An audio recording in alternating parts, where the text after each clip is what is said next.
guys, Retro Collector Ray from the Gaming Vikings channel here. Today bringing you a short video, a video response to Raztendo's what 5 items would I save from my collection if my house was on fire? Fantastic question. Mulled over this quite a fair bit since Raz put the video up.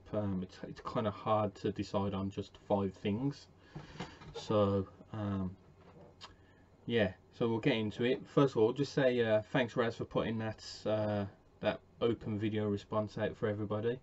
There'll be a link in the description to Raz's channel.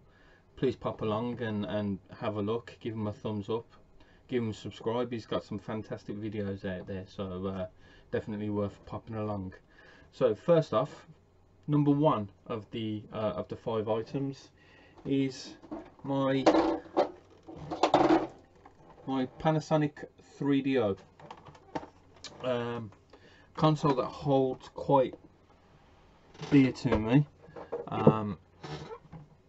I picked the 3DO over the PlayStation as I didn't think Sony were a viable company, and I didn't think that they were going to make waves in the gaming world like they did. So I chose the 3DO over the PlayStation 1, thinking Panasonic were the bigger company, and with the release games they had for that console, I thought that was going to be the one. And look how that turned out very well. So, but this console holds quite dear to my heart. It's a great console. It's the first console Need for Speed was released on. And it's got this added bonus that you can listen to music without. It was the first console you could listen to music, CD music on, with the headphone jack in the hand controller that you didn't need the TV on for. So there was plenty of times where I'd just go to sleep listening to my music on it. So yeah, that's my first one. My second one is something that I picked up recently. I had the first version of it when I was a kid, and didn't know this one came out actually, so picked it up for relatively no money from Cash Generator, so they're worth definitely popping in, because I sometimes don't think they know what they've got. And it's a LCD Ghostbusters 2 crystal game. It's still in working condition, it still works. It's a little beat up, which I like. I know it's been played with, and they're pretty hard to find now, but this one particular, Ghostbusters 2, one of my all-time favourite films, and it takes pride on the shelf behind me. I've got a couple of other LCD games, but Ghostbusters 2 definitely one back to my childhood. Yeah, so that's why that one's in the collection. Number 3, not super rare. It can be got if I mean, it's not massive if I didn't get it, but I could get it back. Is my Marcus Phoenix statue from the Ultimate Collection from the Gears of War 3. I'm an absolute massive Gears of War fan. It's probably my favourite franchise of the new generation consoles. Marcus Phoenix is one of my favourite characters, and this was a no-brainer when this game came out. Gears of War 3 is probably in my top 5 games of all time to replay. So yeah, it's another one that sits on the shelf just behind me, so it's always in my camera shot. So yeah, I know it can be replaced, and I know they can be got, but I mean it's fantastic. It was for me the best game on the 360. That might be controversial to some people, but it was also the last game Cliffy B was involved with Epic Games, and yeah, I'm not, Gears 4 and Gears 5 are not quite up to par with Gears 3, so that's why that one's in there. Number 4 is my NES, and now this is my original NES.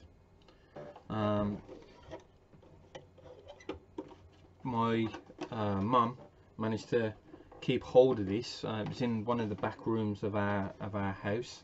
I didn't realise she'd still got it, and when I left home, moved out and started collecting my stuff, she said, do I want to take it with me? Now, for quite a few years it had sat in a box doing nothing. I wasn't really into gaming too much.